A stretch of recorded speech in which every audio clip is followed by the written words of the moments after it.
تبارك الذي نزل الفرقان على عبده ليكون للعالمين نذيرا.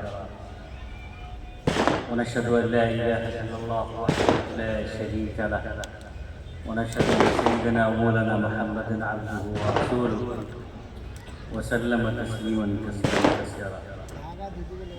أعوذ بالله من الشيطان الرجيم. بسم الله الرحمن الرحيم. الله نزل أحسن الحديث كتابا متشابها مثاني تقشعر منه جلود الذين يخشون ربهم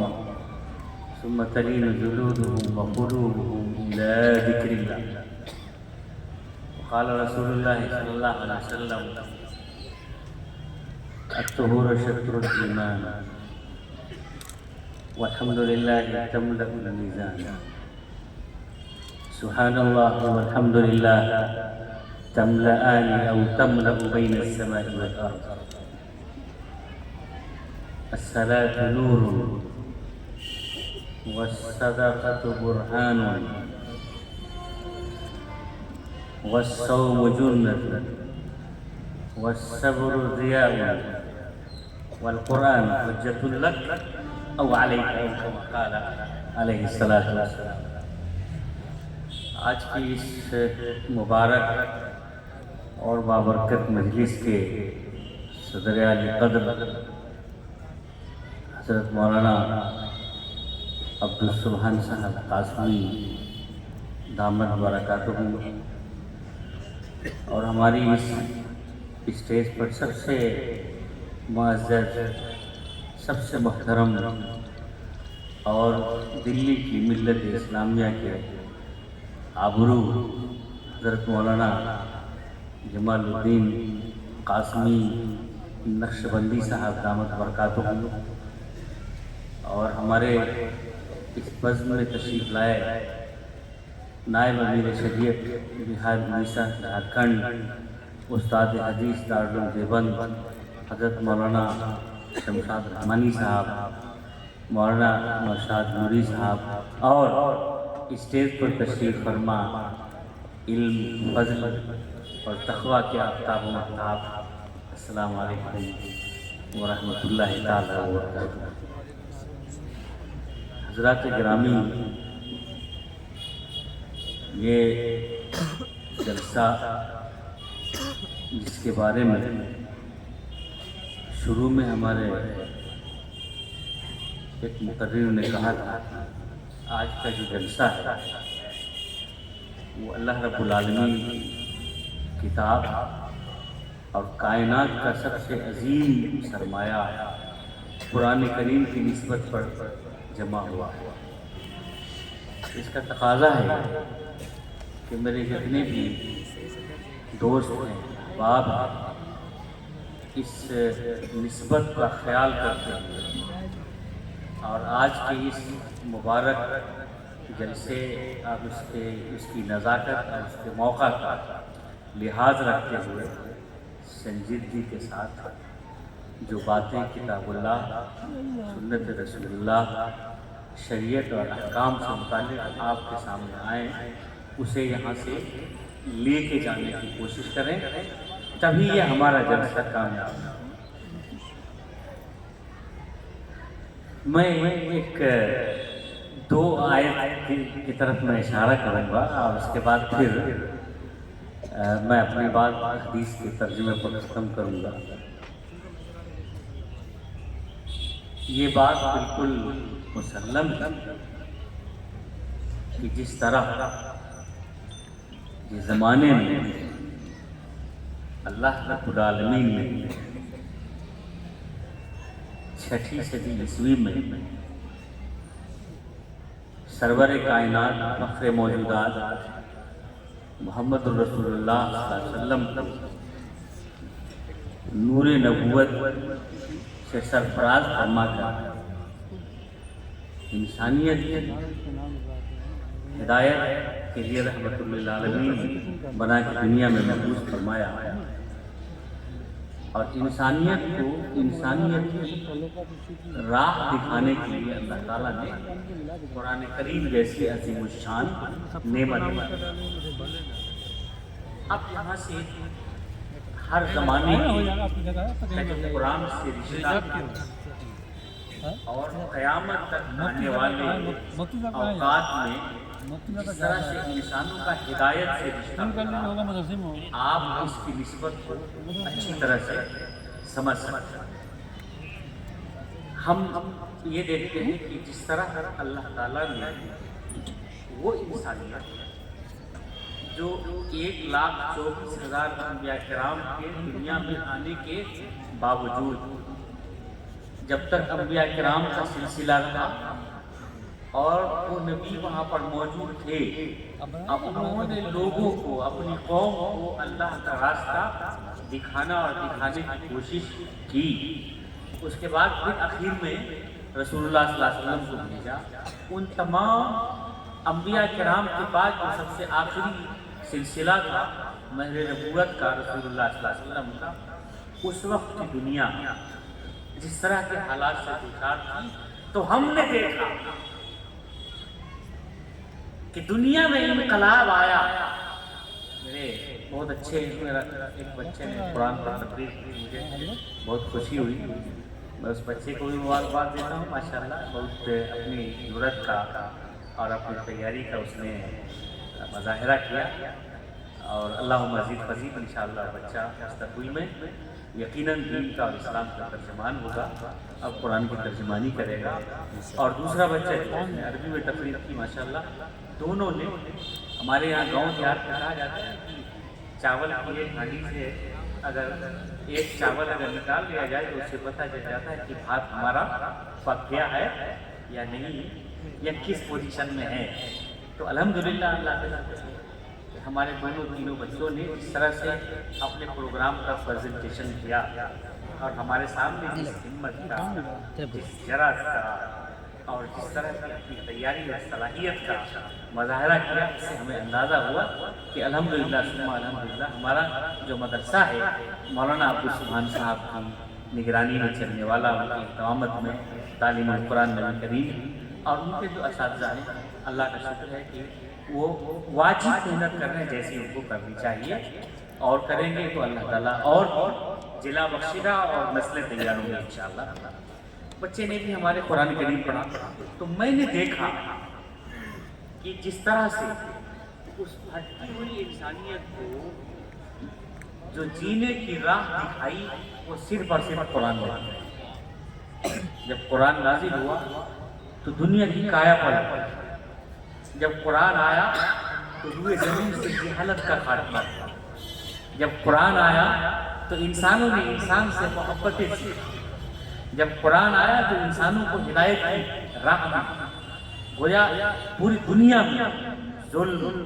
بربریت، ناانصافی، تشدد، اس کے بعد تطرف، دہشت گردی،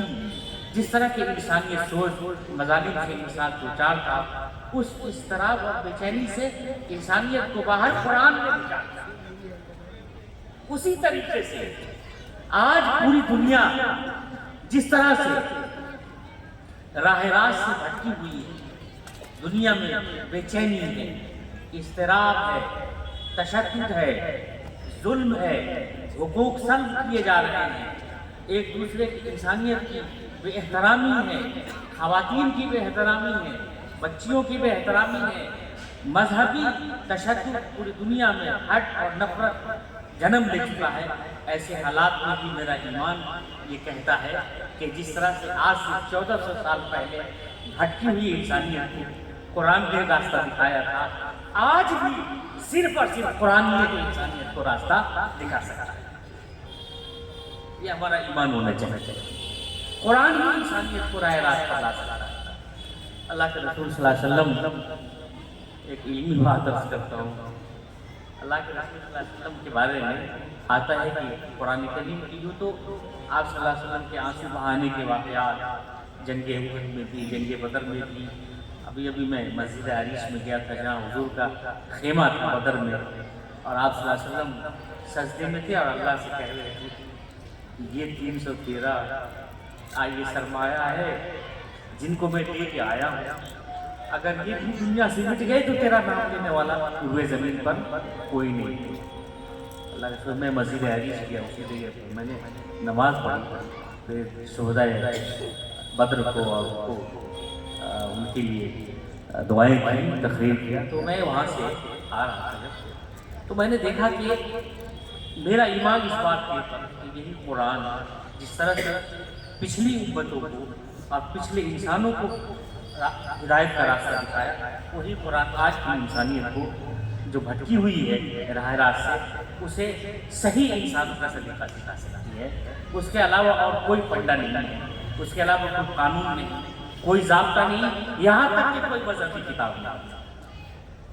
میرا چیلنج ہے، کوئی ایسی مذہبی کتاب نہیں ہے جو انسانیت کو انسانیت کا راہ دکھا سکے سوائے قرآن کریم کے۔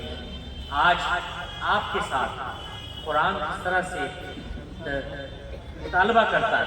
میرے دوستو، آج پوری دنیا میں تقریباً 600 کروڑ انسانوں کی 600 کروڑ کی آبادی، اس میں سے یعنی 1 ارب 40 کروڑ مسلمان ہیں۔ اس کا مطلب یہ ہوا کہ 1446 سال میں اللہ کے رسول صلی اللہ علیہ وسلم جس مشن کو دنیا میں لے کے آئے، اس وقت کی موجودہ دنیا میں جو قرآن کا پیغام ہے اور جو اللہ کا پیغام ہے وہ 1 ارب 40 کروڑ انسانوں تک پہنچا ہے،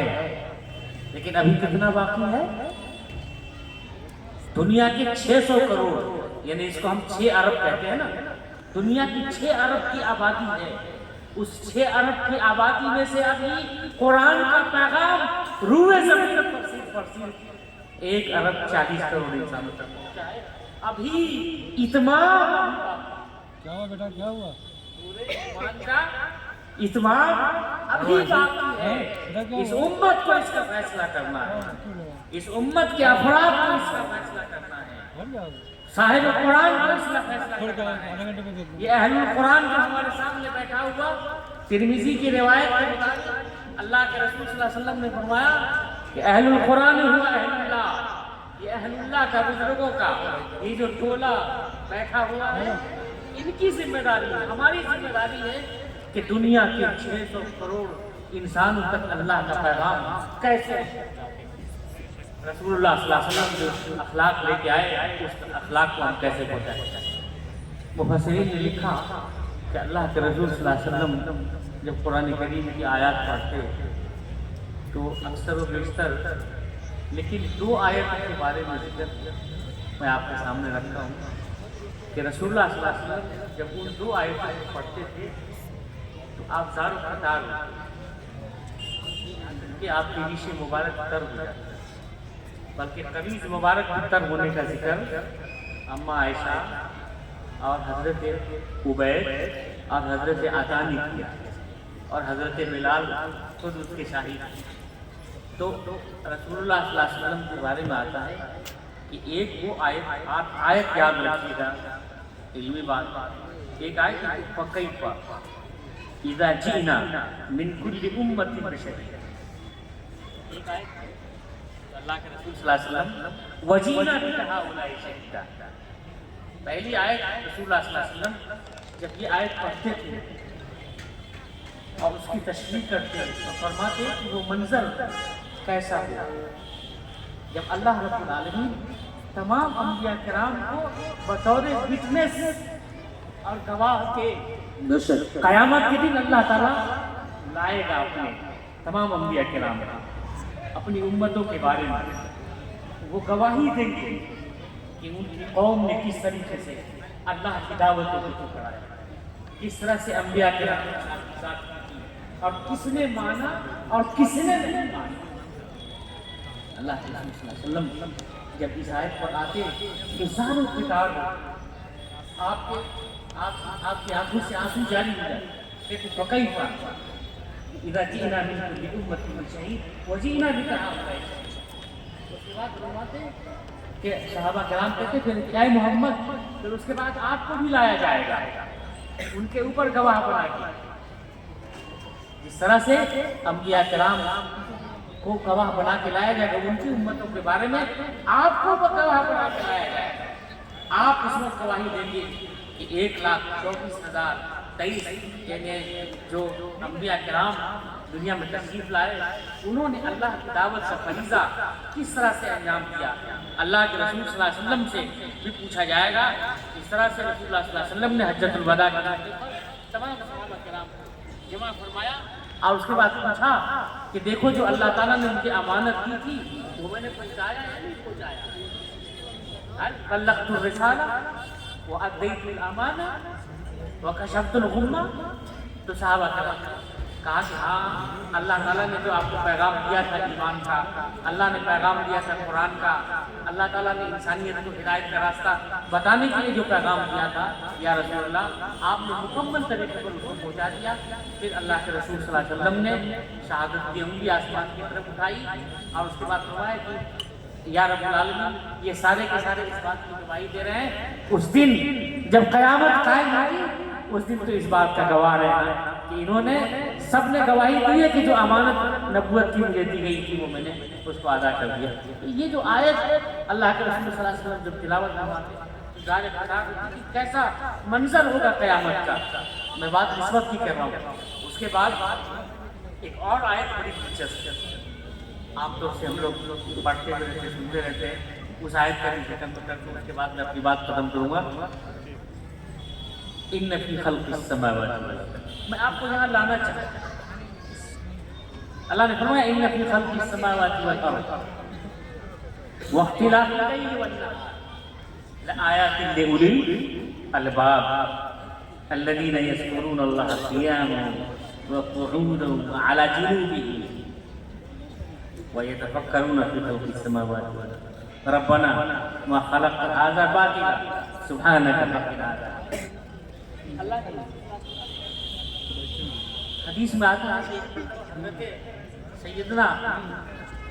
عبداللہ بن مسعود کو بلایا اور رسول اللہ صلی اللہ علیہ وسلم نے فرمایا کہ عبداللہ قرآن کی تلاوت کرو, قرآن کی تلاوت کر کے مجھ کو سناؤ. ظاہر بات ہے یہ بات تعجب خیز تھی. آپ صلی اللہ علیہ وسلم صاحب قرآن, آپ کے اوپر قرآن اترا ہے, آپ دنیا کو قرآن پڑھ کے سناتا ہے. والذی بعث فی الامیین رسولا منہم یتلو علیہم آیاتہ ویزکیہم. آپ خود پڑھ کے سناتے ہیں, آپ تذکیہ کرتے ہیں. صحابہ کو بڑا تعجب ہوا.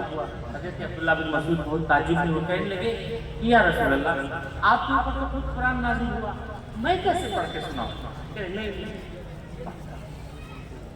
حضرت عبداللہ بن مسعود نے قرآن کریم پڑھنا شروع کیا. پڑھتے پڑھتے جب اس آیت پر پہنچے ان فی خلق السماوات والارض, تو کہتے ہیں کہ ایک اور روایت میں حضرت اما عائشہ بیان کرتے ہیں کہ ایک دن اللہ کے رسول صلی اللہ علیہ وسلم اپنے گھر میں تشریف فرما کے کہنے لگی کہ عائشہ آج میں چاہتا ہوں کہ عبادت کرو گھر میں. آپ تو روز عبادت کرتے کہ نہیں آج کچھ خاص ہے. اللہ کے رسول صلی اللہ علیہ وسلم اٹھے, بشری ضرورت سے فارغ ہوئے, وضو فرمایا اور کمرے میں آئے اور مصلی پر پڑھنا شروع کیا. جب اس آیت پر پہنچے تو اما عائشہ کہتی ہیں, اس سے روایت کرتے ہیں حضرت عطا عبید, اور پھر بعد میں پھر بلال بھی آئے وہاں. تو کہنے لگے کہ اللہ کے رسول صلی اللہ علیہ وسلم اتنا روئے اس آیت پر پہنچ کے کہ آپ کی داڑھی مبارک سر, یہاں تک کہ آپ نے جو قمیض پہن رکھی وہ بھی تر ہو گئی. یعنی اس لیے اس آیت پر پہنچنے کے بعد میرے دوستو اللہ کے رسول صلی اللہ علیہ وسلم جو روئے ہیں کس بات پر, ہمیں اس بات کے بارے میں آپ کو سمجھانا ہے. حضرت بلال ہے, تہجد کا وقت ہو گیا تو آپ صلی اللہ علیہ وسلم سے پوچھا حضرت بلال نے کہ یا رسول اللہ آپ کیوں رو رہے ہیں, آپ تو بخشے بخشائے ہیں. تو حضرت بلال نے کہا کہ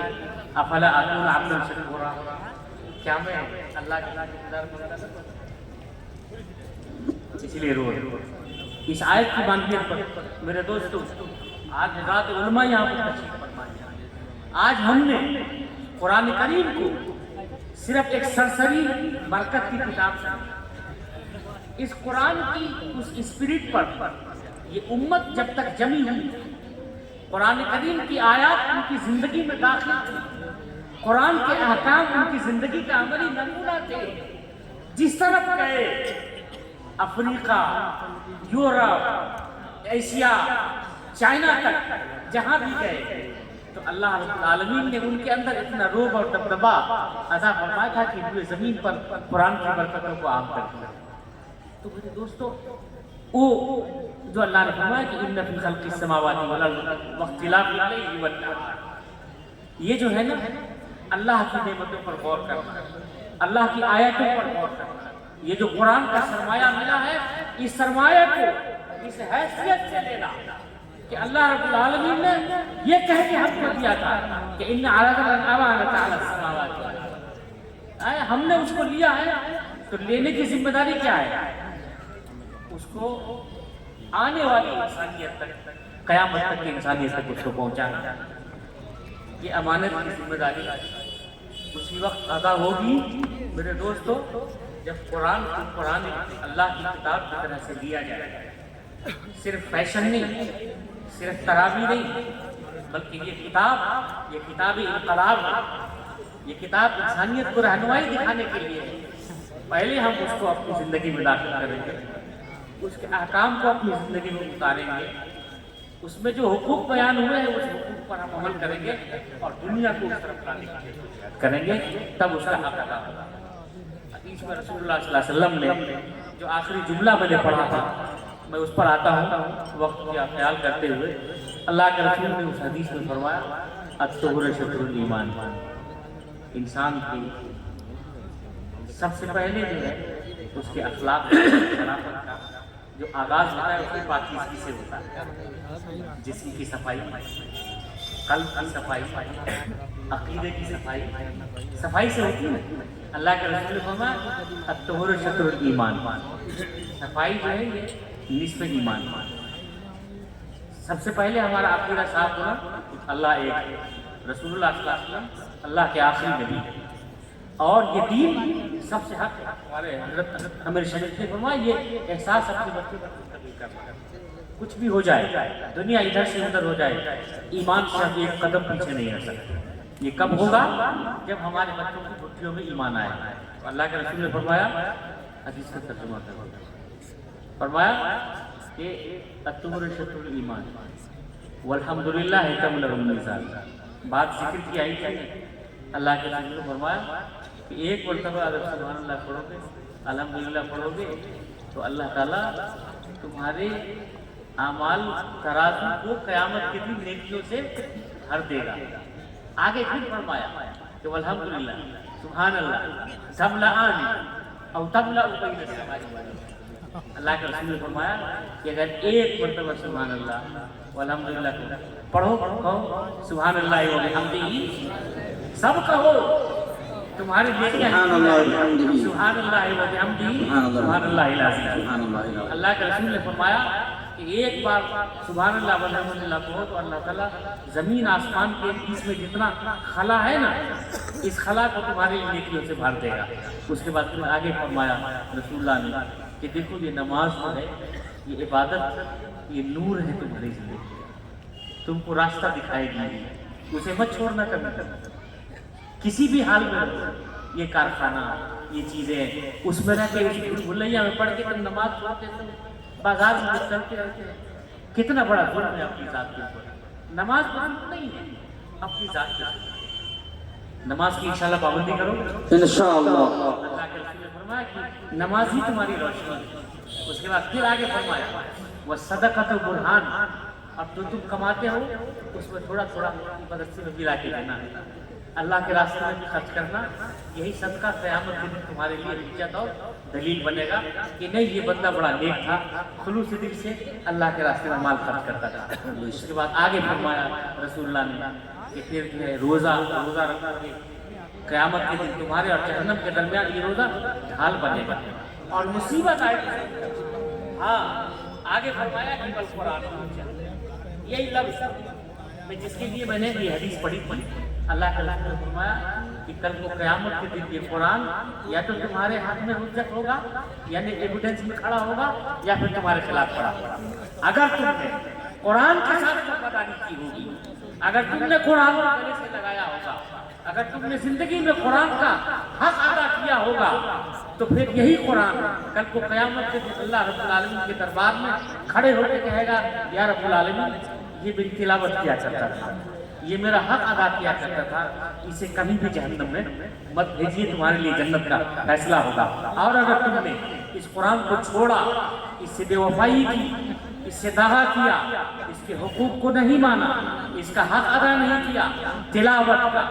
عمل کا، اپنے گھر اپنی زندگی میں بسانے کا اور دنیا تک پہنچانے کا، اگر تم نے حق ادا نہیں کیا تو یہ قرآن تمہارے خلاف کھڑا ہوگا، جیسا کہ اللہ تعالیٰ نے ایک قرآن میں فرمایا کہ نبی اللہ رب العالمین کے حضور جا کے کھڑے ہوں گے، ان قوم اتخذوا ھذا القرآن، نبی بھی کہیں گے کہ اس نے چھوڑ دیا تھا، مجھ کو گلے میں نہیں لگایا۔ اللہ رب العالمین ہم سب کو ایک ذمہ دار امت کی، آخری امت کی حیثیت سے اللہ کی اس آخری ہدایت کو اپنے گلے سے لگانے، اس کی قدر کرنے، اپنی زندگی میں داخل کرنے، اپنی اولادوں کی زندگی میں داخل کرنے کی اللہ تعالیٰ توفیق عطا فرمائے، اور اس امت کو بحیثیت امت مرحومہ اور جو ذمہ دار اللہ کی طرف سے بنائی گئی ہے، قرآن کریم کے پیغام کو مشرق، مغرب، شمال، جنوب اور دنیا کے آخری